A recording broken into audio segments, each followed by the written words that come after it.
I'm Alan Steinfeld, and what you're looking at is what I think, and most people think, is the most influential book in UFO ET history in the modern era, written by Whitley Strieber. I'm really excited that it's just been republished with a new introduction. And here talking to us today is Whitley Strieber. So Whitley, you can stop sharing screen, and there we go. Welcome. Thanks so much. Well, thank you very much for having me, Alan. It's great to be here. Great to be with you again. I always enjoy it.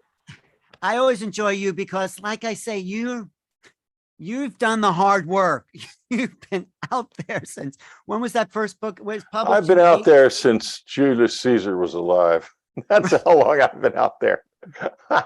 But that book broke so much ground for people in it was 88, 87, 88. It came out in 88, and you know, a whole new generation has not read it. And the publisher, I recovered the rights to the book and republished it under my own publishing company, Walker & Collier, and with a new introduction. And it's available in paperback.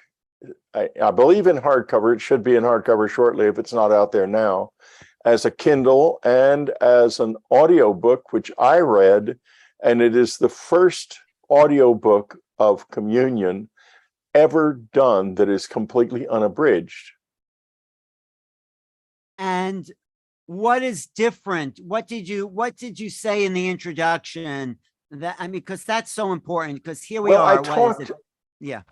I talked in the introduction about some of the basic changes, especially those have taken place recently, because we have accepted as a society and as a culture the idea that there are unknown objects flying around in our skies that show every evidence of being intelligently controlled, are not controlled by human beings, at least not from this world, and are apparently very advanced technologically. They're not ours. There have been whispers about there being materials and so forth for years, but this is the first time an official source, mainly the Defense Department, has said, yes, we don't know what these are. Now, immediately upon saying that, the elephant in the living room raised his trunk and made a loud, loud noise. That is us, the close encounter witnesses. Because if somebody is here, well, what about us? Because if they have nothing to do with us, then what in the world is actually going on? So right now, the powers that be are pussyfooting around because they don't want to say they're here, they are involved with us, and we can't do a single thing about it. Is that the big problem? It's like, for me, it's like, okay, we're not alone in the universe. That seems like a simple enough matter-of-fact statement. But of course, the implications is what you're talking about. So what are the implications really that you feel? Well, the problem is this. You have stories from the 60s, 70s, 80s, and early 90s of sexual material being taken, semen and eggs, of disappearing pregnancies. And in one paper that's been published that has a sort of a government locomotion, official locomotion to it, they talk about unexpected pregnancies that can't be explained. And of course, I know some of the people who were born of those pregnancies, and they really are hard to explain, because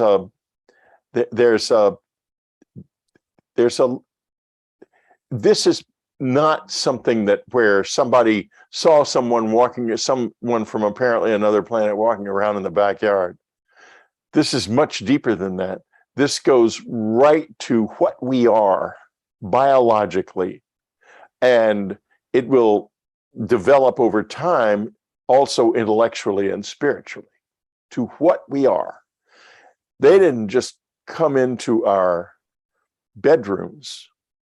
They came into our bodies and they took stuff. And I don't know if that happens so much anymore, but it happened for a long time. During that entire time, the Air Force, led probably by Air Force intelligence, I would think, and the whole scientific community were laughing. My rape became a national joke as the rectal probe. And in fact, in the new movie, Nope, there's even a rectal probe joke there. So in the wide world, if somebody gets raped, that's not okay, and you don't laugh about it. But when it comes to close encounter witnesses, then it's okay. They can be bullied freely by anyone who wants to. It's just part of the culture. It's a meme.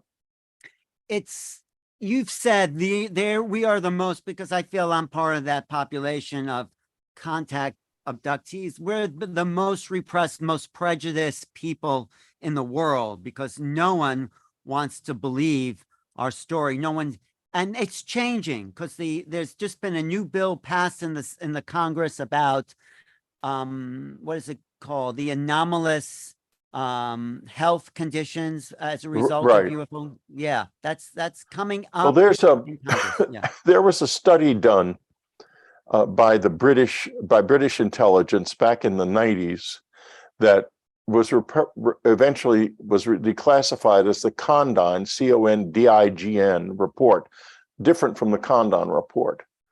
And in it, it said that one of the things that had been observed was that people who got near these objects did have health effects, and also that they would remember things that didn't happen. Now, however, there are things that we remember that did happen. And I am concerned that one of the ways they're going to try to get out of facing us, and that's what this is about.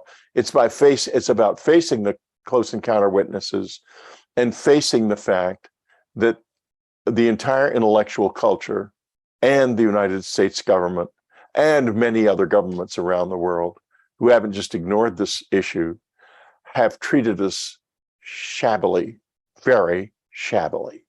And I mean, the negative aspects of it in the culture have put people into mental institutions who didn't belong there. They have undoubtedly caused suicides, but I wouldn't say that I know any specific cases of that. People have been profoundly traumatized, men and women, by having their sexual material removed. That happened to me, and it haunts me to this day. Do I have children that I know nothing about? Am I a father of what did they suffer? Do they suffer? What were they used for? Why did it even happen?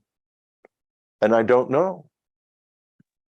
It is such a strange thing, and what you've witnessed, and I think you're probably one of the most lucid experiences, one of the most practiced observers of this level of interaction, because you've developed an inner awareness. If you don't know, then nobody knows, certainly not the government. I mean, how do we start to unfold the situation? How do we start to get inside and realize on a level of comprehension what is going on? I think we have the abilities, we just don't have the mindset. Well, I am working on another book, and this book is a deep dive into some of the close encounter narratives, a very deep dive. Mm-hmm. It is, excuse me, by the way, it is an analysis of some of the letters that we got that my wife in her prescience saved, thank God.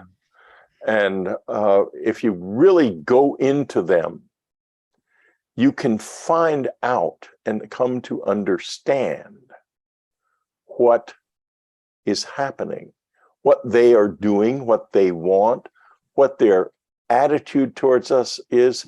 It's all there, laid out. And you can even determine what parts of what the witnesses are saying probably happened and what parts are lost in imagination because they just didn't understand what they were seeing.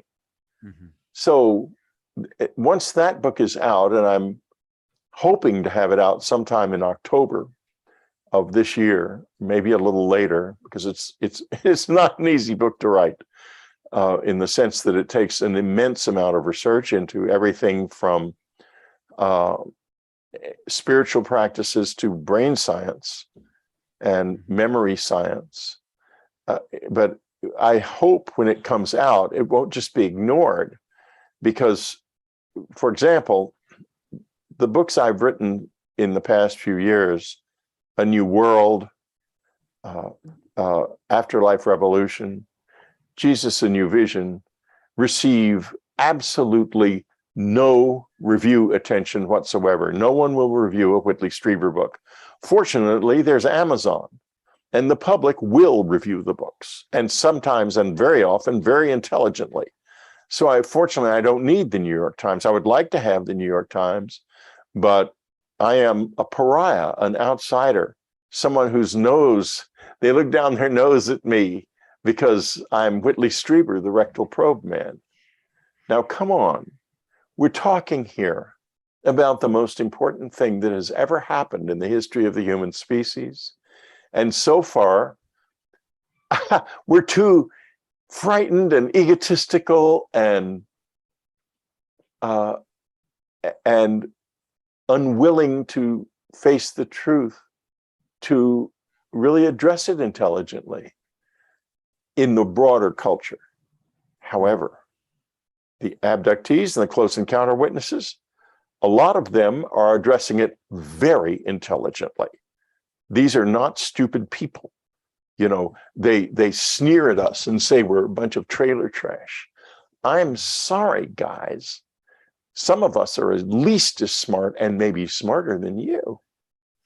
I agree. I think the people researching this, the people who have had experience, are some of the most intelligent people, because you have to be intelligent to face the most challenging cognition that has confronted the human mind, because Right. it doesn't fit into any box. So Well, we have, level. Yeah. in the broader Yeah. culture, we have a very strong belief.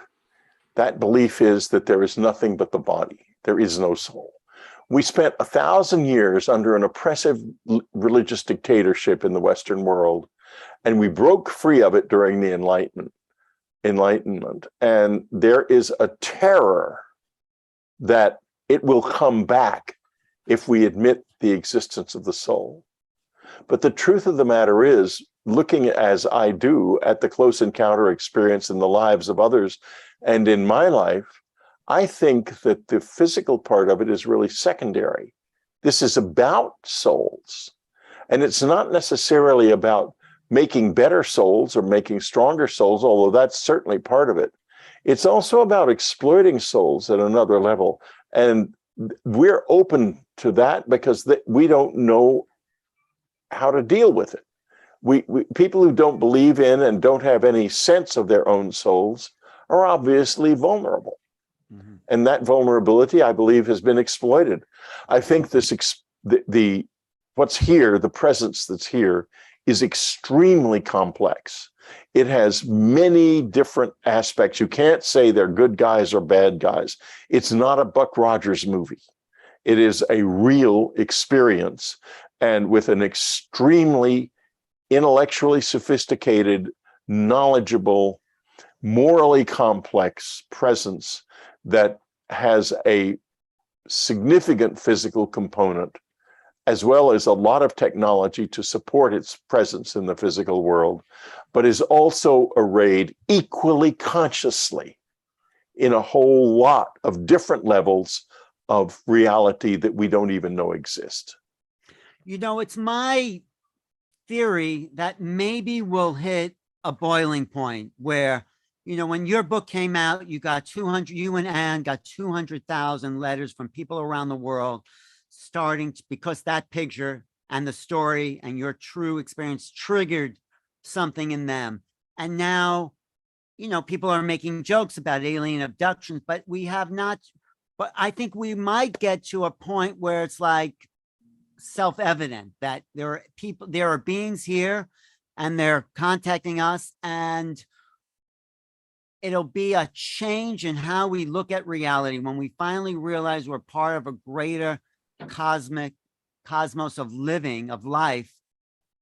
It will fundamentally change us. I think you've probably said that. That's probably why I'm saying it here, but and we're not ready for that change yet. No, we're not ready for that change. We don't know how to think about this.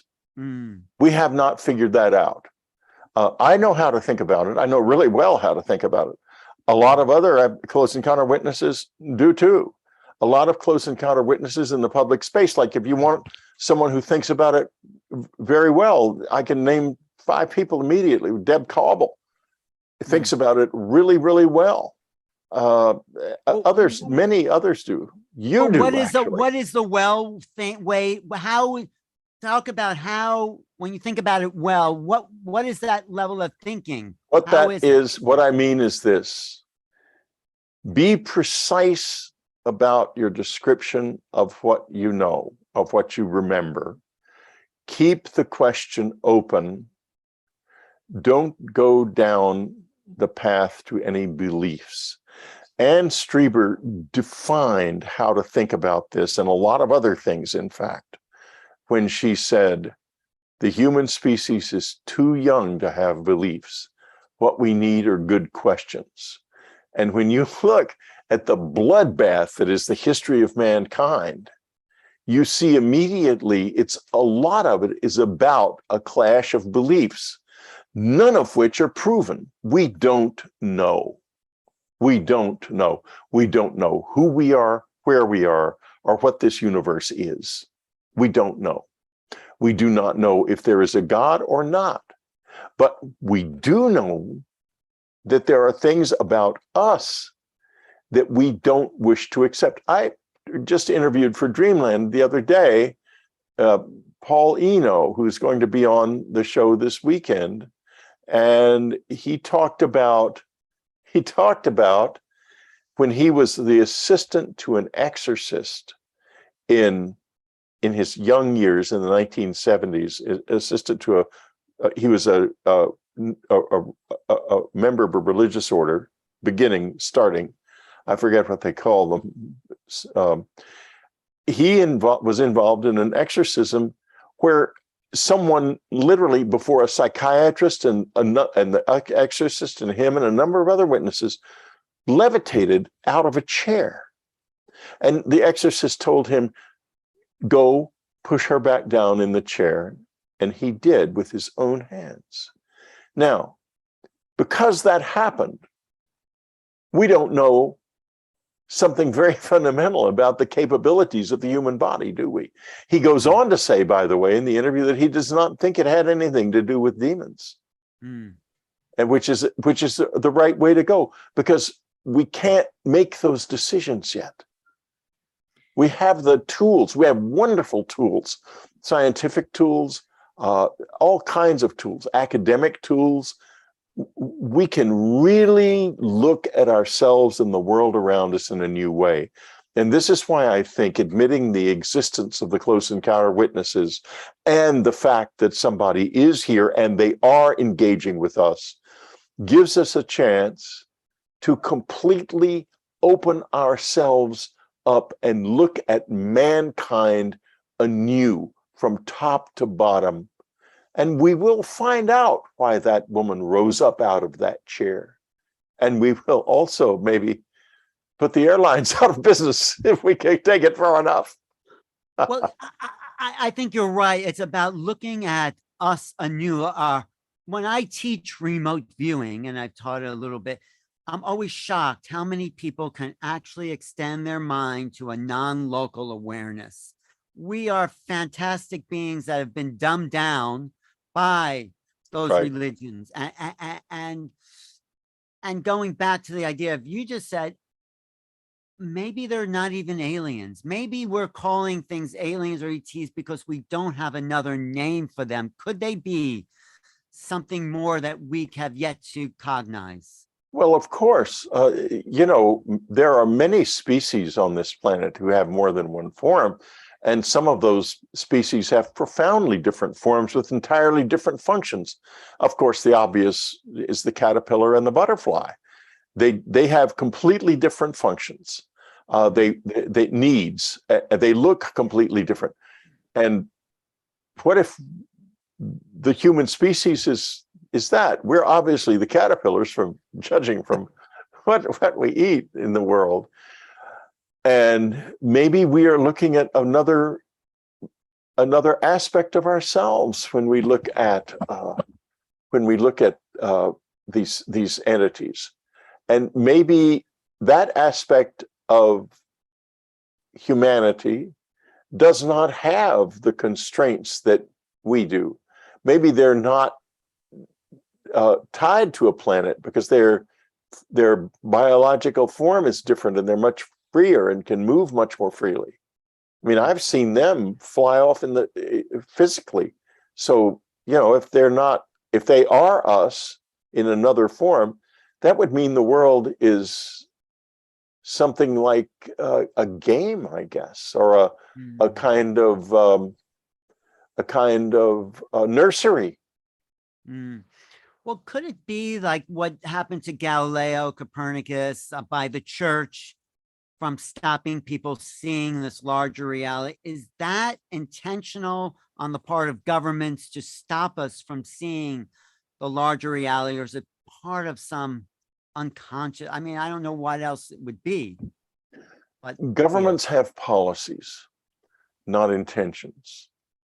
And there's one policy that's clear here. They will not tell the truth about the abductions. That's a policy, clearly. And I would believe it comes from the Department of Defense and the Air Force. I also believe that there are people on the inside who, if they don't know more, they think they know more about what's happening. And whether they're right or not is another question, because one of the problems that I know many people in the scientific community, and the last thing you want is to have your lab classified, because then all of a sudden you can't get you can't publish, you can't be a member of the community anymore. Your career becomes hidden. It becomes part of another community. It's a big community, but it's not the mainstream. And there are many people in it who are not the best people. So whether or not the conclusions they've drawn are correct, I don't know.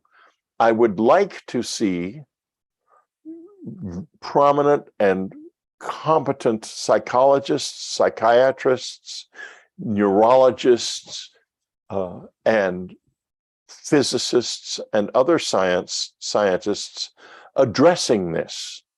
I would also like to see it addressed by the academic community. We have the ancient aliens theories, but we need the people with really subtle and excellent academic skills to go back across human history and reconnect with it in a new way. Well, we have people like Gary Nolan looking at the brains of abductees. Yeah, he's going to be my guest on Dreamland on September the 9th.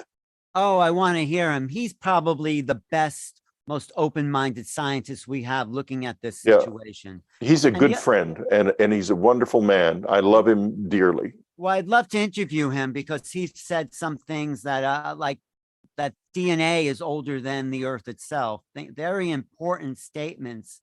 I mean, that he hypothesized. The other thing about abductions is there was an interview with Luis Elizondo maybe 6 months ago where he was asked about abductions, and he didn't deny it at all. He said, if this is happening, this is an assault. I mean, and this is something not to be taken lightly. He did not deny it. He actually seemed to be not just in agreement, that he heard about this, he knows it's happening, and he says this is something very serious that we have to deal with. So, well, so far, people like Louis Elizondo and Chris Mellon will not interview with me. To me, that means, since this, I am the gateway. If you're going to interview with me, you're going to be talking to the close encounter witnesses and the experiencers. And if you won't, then that means you want to control the narrative, even though you're not part of it. That's not going to work. It's us, our story, our narrative.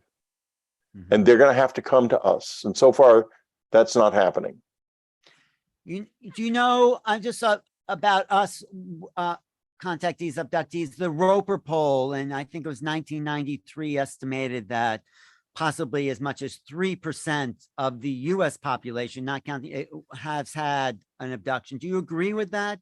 What do you think? I have no idea. Yeah. It's been a long time since that Roper poll, and also the character of the experience has changed. Yeah. I rarely get informed about a new abduction. They happen.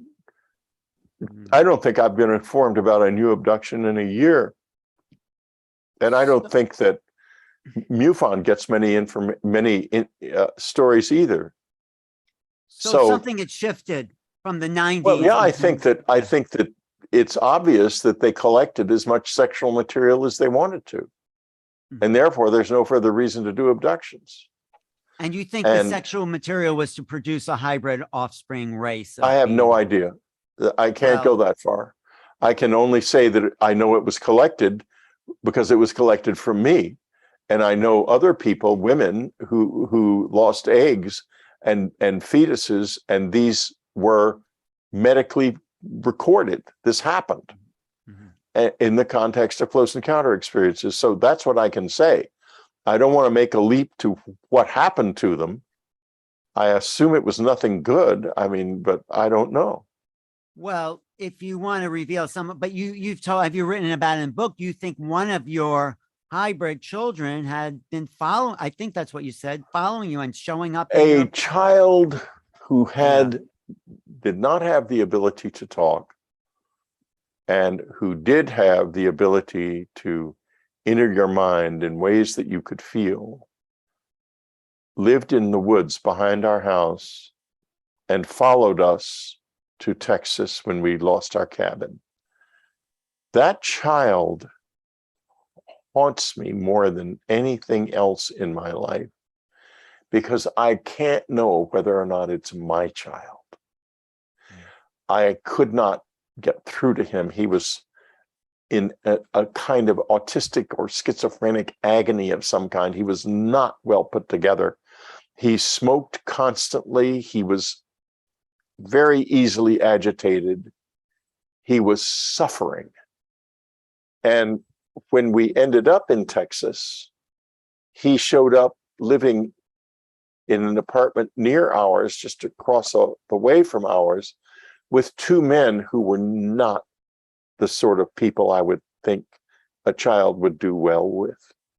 They were, we talked a moment ago about demons, and Paulino's conclusion that that woman wasn't being affected by demons. But if there are demons, there were two of them that this poor boy was living with. And the saddest thing, one of the saddest things in my life, is the fact that I could not reach him.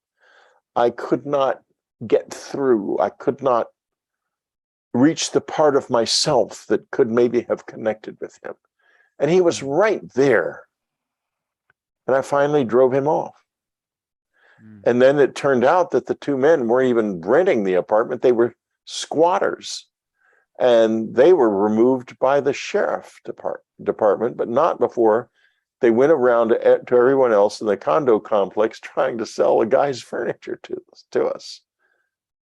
Wow. Well, I mean, I don't know. Whoever that was, and whoever that poor boy, that's not together.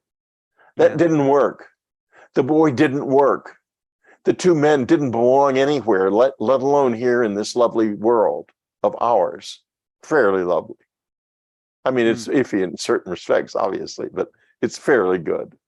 I mean, that experience and so many other strange, odd experiences. Just when I was with you in South Dakota, you would close your eyes, you'd see a whole other word. You said to me, "Do you see that?" I said, "No, but I believe that you're seeing it." So, Oh yeah, I listen. I'm still seeing it. That's part of my life now.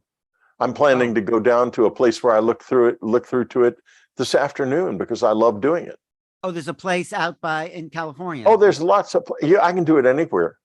All Oh, I need is sunlight. oh, because it was only happening in South Dakota when originally, Well, right? that's right. That was the first time it happened. It was also the best time. It was just the experience of seeing into the other world in South Dakota was one of the prime experiences of my life. That's all detailed in A New World, the book A Right. New World. And Alan, I have to say, the pictures you took of me while I was seeing into that world are so marvelous, Oh, thank you. Thank you. extraordinary pictures. Thank you. I was trying to capture that sense of your being in thank you for saying that. Yeah. Oh, And- it was something else. That was such an experience. mm, And I went back to South Dakota last summer, oh, and it wasn't as strong, but it was still there. I could certainly see it very clearly. And I maybe I can should be here with too. you. And I can anywhere. I just yesterday evening, I was at a friend's house up in Malibu and looking into the other world Mhm. toward their house. There was no house there, just the big trees. It was a wonderful forest landscape, very Mm. different from what's here now. It seems like this other level of mind is starting to take hold in you. And also your other strange experiences of being on ship. It's because you, I think, and I'll qualify that you're probably practice lucid awareness more than anyone I know because of your sensing exercise. Well, I've been physically into that other universe a couple of times, Mm, and it's doable. But I think things like Bigfoot are animals that have evolved a natural ability to cross that barrier. mhm, mhm. They're in A New World. I talk about the mirror universe concept, which has been very highly developed even since the book was written. There's a lot of evidence that a mirror, not the multiverse, that's all theoretical still, but an actual mirror universe does exist. Mhm. Do you ever see people in those universes or are they just shapes? Very infrequently. When I was in South Dakota, what I would see were these little sparks and flashes of light, and I think those were people. Mm, it's bless you. Um, no, I think, and I say it in also my book, you wrote a chapter in Making Contact. Thank you for that. Is that you are a practice lucid awareness so you can perceive other realities in a way that other people who haven't practiced lucidity can. Well, Is that not only perceive them, but actually move into them and draw things out of them, which mm, is not necessarily wise, by the way, in case you wonder. Um, and you can you were lost in one when you were driving a car with one of your son's oh friends. yeah, that was years and years ago before I knew even that such a thing could happen. But that experience, it started the night before, or I should say the morning before, early, about 2 o'clock in the morning. I woke up very suddenly in bed and there was nobody there. In other words, I was conscious, I could see. I wasn't out of my body. I was still in bed, but my body was out of me. And I thought, no, my body, where is it? Is it been stolen? And I was calm, but concerned. When I thought, I'm going to have to look for my body. And I got out of bed. And as soon as I moved, it was like a magnetic force took me down through the floor into the boys' bedroom below. And my son had a little friend with him, and they were both awake. My body was standing there, and it had been talking to the little boy. And then I entered my body, and he was looking up at me very expectantly as if I was about to say something else. I didn't know what to say, so I said, well, good night, boys. And I went upstairs, and I sort of slept rather fitfully the rest of the night because I felt a little uneasy about, I didn't want my body to go off and start doing things on its own. I and I didn't know. I mean, it wasn't. I had out of body experiences, but not body out of me experiences. But what So is it about you? I mean, what, because you're also very grounded and practical, you know how yeah, to function in the world, but what is it that's been opened in your perceptual awareness that has made you, I would call you an explorer of consciousness and well, dimension? I think I have an unusual relationship with the world for sure. And my Kit Green, the neurologist who's worked if you Google him, you find out all kinds of things. But basically, I know him as a very caring and nice guy and a wonderful doctor. And he looked at my MRI scan in the same program that Gary Nolan is in, looking at the white matter between the caudate and the putamen, which this controls the executive function of the brain. In other words, what you're going to see and so forth is controlled by this filter, if you will. Mm-hmm. And in certain people who are psychic, the white matter between the caudate and the putamen is very dense. And in mine, it's high normal, but the way the connections are made is, Kit Green put it, are unique in his experience, in his practice. He's never seen another brain like it. So I figure that whatever, I mean, that must be why. And it must be rare. Obviously it's rare, but it's not totally unique. Other people have had weird experiences like mine too, but maybe not as many. No, but you're not just having the experiences. Communion was such a breakthrough that you opened up other people to you've planted a seed, and that's what's so valuable. The face did that. The face was a mnemonic device.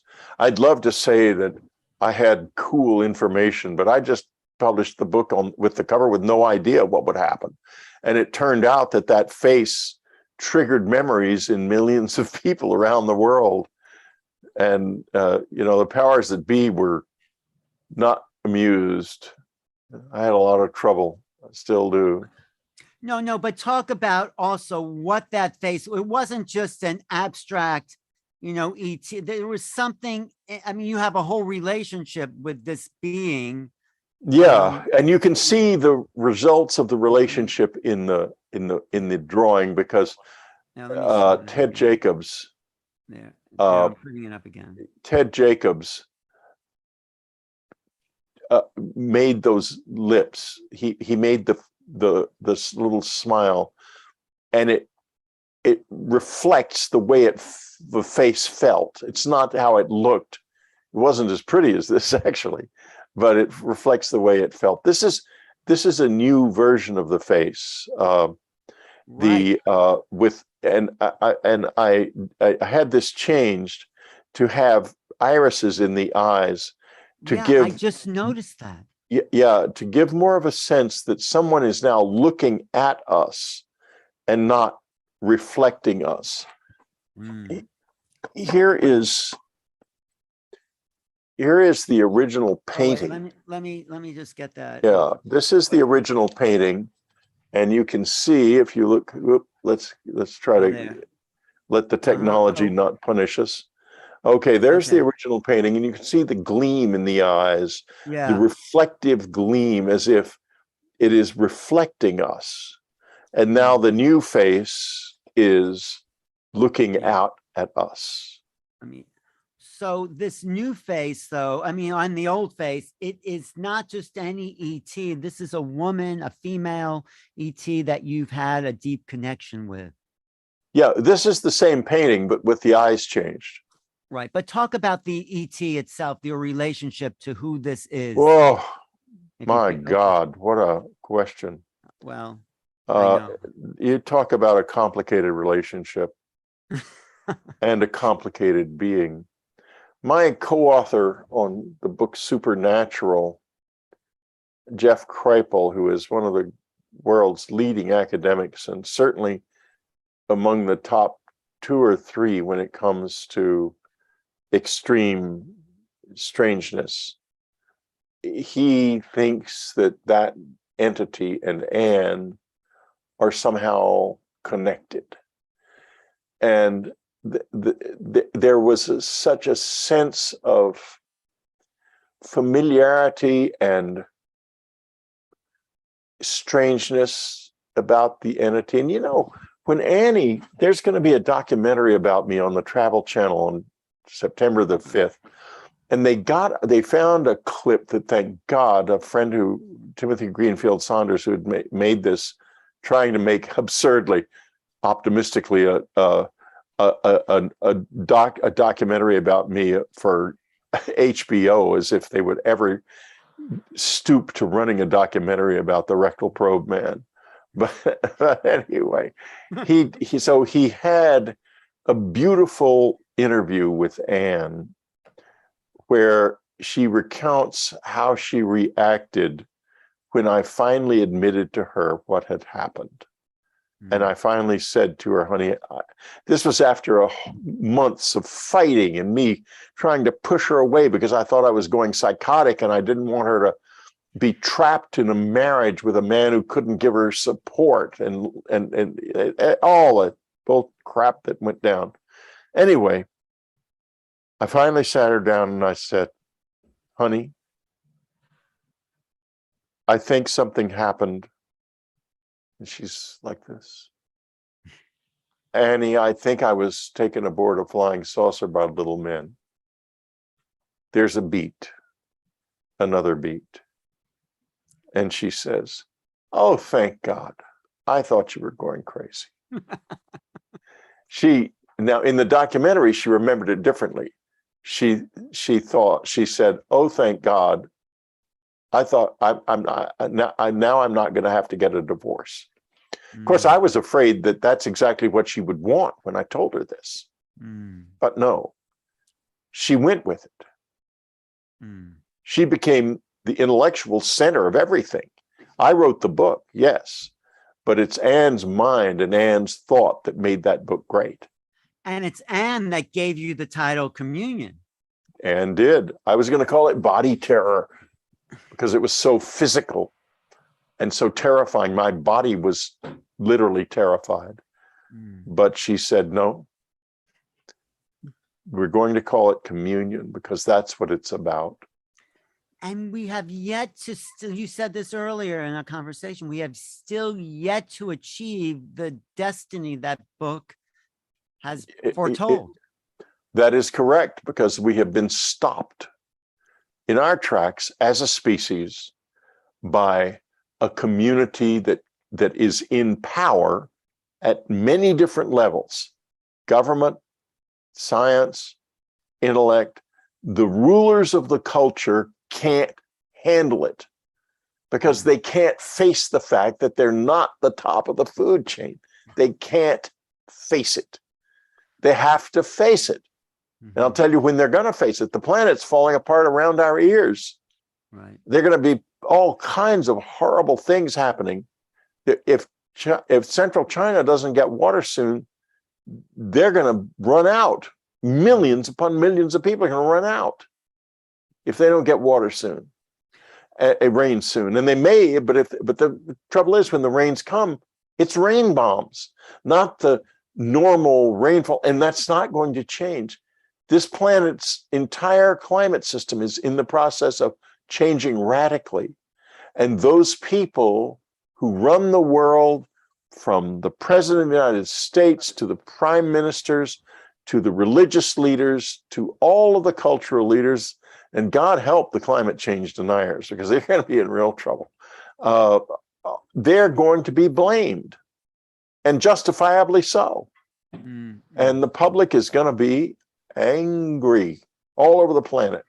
And at that point, maybe the dam will break and someone will start looking toward the visitors to see if they might be able to help us. And maybe they will. I don't know. I couldn't Well, answer that question. I wish I could. there seems to be help on the way. There's more sightings worldwide. I know people Mm, are always emailing me saying, and people who've never believed in this before seem to be awakening. It's a people's movement, and we are reaching a communion threshold, I think. well, we're reaching a threshold of acceptance of the presence here. Mm. And then there's a long journey from there because it starts very dark. It's very initiatory. They're pull the rug out from under the average close encounter witness. They sure did this one. But there is there's going to be I would say a wave of fear is going to sweep the world when people realize what has been done and what has happened and what the true power of what is here actually is. It's going to change us profoundly. It swept my rug out from under me completely, and I'm not alone. That's what happens to the average abductee. Your world's turned upside down. Now the whole world is going to be turned upside down. But in the end, the abductee wins out. I'm here. I'm healthy. I'm strong. I'm spiritually, vividly alive in ways that I never imagined possible. And I'm not different from the others. The others are like me too. They've all been on incredible journeys. And that's going to be the human journey in the future. But let's talk about that wave of fear a little bit. I know you have to go soon. And that wave of fear about the reality. And then how do we move through that, do you think, as a population? You move through it by facing it. And also you find very quickly that playing games with your morality is dangerous. I found that out. I found out that the more you live for the good, the better your experience with the visitors becomes. And I'm in the process right now of having some very difficult things happen, but at the same time, I've got help, real help from the visitors, from them, and that's what will happen to us. That's why I wrote Jesus: A New Vision, because it's a vision of how to enact teachings that draw us toward the good, outside of the context of any religion. It's a non-religious vision of the teachings of Jesus and the meaning of his life. So yeah, that's a lot to absorb as far as people's understanding. So if we can make it, if we can face our fears, if we can be surrendered, you're saying, in a sense, if we can surrender to the phenomena as it is. If you can bear it, a new world, if you can take it, that's the byword. Can we wrest it out of their hands? Can we bear it? Both. Well, I think your book, your work, your life story, and the fact that you are still here, you're still talking about, is evidence that it can be born and birthed. It's enriched me tremendously. And there are aspects of the dark side that don't like that and that give me trouble all the time. But at the same time, I have help, real serious help, as I said before. And we will too. There's help here. We just have to face the fact that we're not the cock of the walk. We're just another little species off here on a speck of dust out here lost in the stars. And there's probably many, many millions of us all around the universe. But I'm encouraged that people like you and Linda Moulton Howe and so many very intelligent people are standing up for the truth and saying this is what it is, and it's time we grow up as a human Well, yeah, I citizen. mean, you look at, I mean, Lou Elizondo is coming out for Yeah. the truth. Gary Nolan, Yeah. all of those guys, and they are coming out for the truth. They are proclaiming their truth now. Riz Virk, Deep Prasad, all these people in the scientific community are doing this, and Yeah. it's quite wonderful. Yeah, I think there's a big change coming, and we're at the threshold of something unknown. Well, Amazing. I'm not willing to wait. Let's do it today. Okay. Time for the change right now. Well, first thing, I think people should get your book if they have not read Communion. That was a paradigm shift for the planet Right. in 1988. And even if you have read it, I urge you to listen to the audiobook, because I've learned a lot about energies, and there's energies in my voice now that will make the book new for you. So this is 35 years later, huh? Is it 35, 34? God, I hate to think. Let's say But it's 5 years later and just lie. but it's important that it's coming around, because that was the 80s was a big awakening for the abduction population. And now we're coming Right. around to the next It's a spiral. spiritual awakening this time. Yeah. Yeah. Thank you, Whitley Strieber. Where can people find your radio show and your blog and everything that you're doing? Unknowncountry.com is my website. Dreamland, my podcast, is available there. You can go to search YouTube for W. Strieber, and you will find the video version of my podcast. You can click through on unknowncountry.com to the video every week, and we do take subscriptions. The site's mostly free, but if you'd like to support us, we're readily available. It's easy to subscribe. And Whitley has what, another 20 or more books, some about the abduction situation, breakthrough, transformation, a new world. Yeah. The Communion series is this. It's communion, transformation, breakthrough, and a new world. And there are supernatural and solving the communion enigma are also in that same general field. And then there's an outlier called The Secret School, which may or may not be about my childhood experiences. I'm not sure. But there's no one closer to this situation than you. And thank you. Well, thank you for having me, Alan. It's always a great pleasure to talk. Thanks, Whitley. I appreciate everything you've sacrificed yourself to be a part of. It's been a gift to so many people as a leader in this field, and not afraid to share the depth of your experience. So thank you. I'm not afraid.